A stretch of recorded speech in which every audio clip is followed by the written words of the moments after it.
हरे कृष्ण। प्रिय भक्तवृंद, आगामी काल मोक्षदा एकादशी तिथि।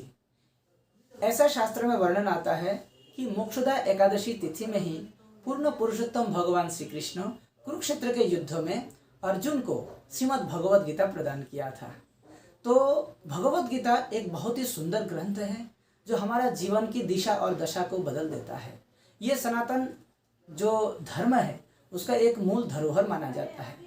इसलिए इस गीता को हमें अधिक से अधिक पढ़ना चाहिए और अधिक से अधिक इसको वितरण करना चाहिए। इसमें 18 अध्याय है। इसमें अर्जुन के विषाद से यानी शोक से इसकी शुरुआत होती है, लेकिन बीच में भगवान ने उनको आत्मा तत्व ज्ञान प्रदान किया, बुद्धि योग प्रदान किया, कर्म योग के बारे में बताया, ज्ञान योग के बारे में बताया, संन्यास के विषय में बोला, ध्यान तथा सिद्धि के विषय में बोला। फिर भगवान को जानने के लिए ज्ञान और विज्ञान को लेकर भी भगवान ने चर्चा किया है। और अंतिम में हम कैसे भगवान को प्राप्त कर सकते हैं, भगवान को कैसे हम धारणा कर सकते हैं, कैसे विभूति के रूप में चिंतन कर सकते हैं। इसके बाद भगवान ने विश्व रूप भी दिखाया, भक्ति करने का भक्ति योग दिया।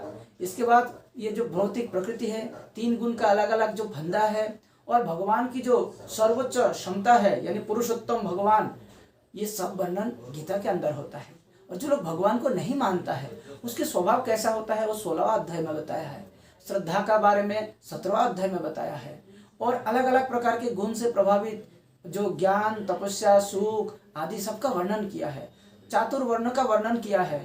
और आखिर में भगवान ने सब कुछ, सारे विचारों को छोड़कर कहते कि भगवान के शरण में जाना चाहिए। सर्वधर्मान परित्यज्य मामेकं शरणं व्रज अहं त्वां सर्व पापेभ्यो मोक्षयिष्यामि मा शुचः।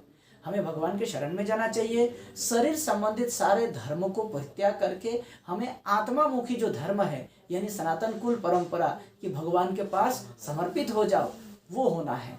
इसके माध्यम से हमें भगवत गीता के संदेश को हृदय में धारण करना है, दूसरों को प्रचार करना है। लेकिन ये कैसे होगा?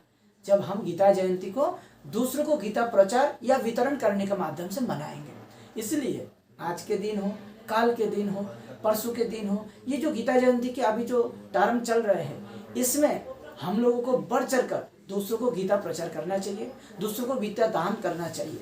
इससे क्या है, ये भगवत गीता टाइम बम के रूप में कभी ना कभी किसी ना किसी के जीवन में एक आध्यात्मिक क्रांति लाएगा और आप उसका निमित्त बन सकते हैं। भगवान गीता में कहते हैं अर्जुन को निमित्त मात्रम भव सव्यसाचिन। वो निमित्त आप भी बन सकते हैं। 1 गीता, 2 गीता, 5 गीता आप उसको प्रचार करने के लिए जिम्मेदारी लीजिए, तो गीता जयंती आपके माध्यम से बहुत अच्छी तरह से मनाया जाएगा। इसमें सबकी सहयोग जरूरी है। हरे कृष्ण।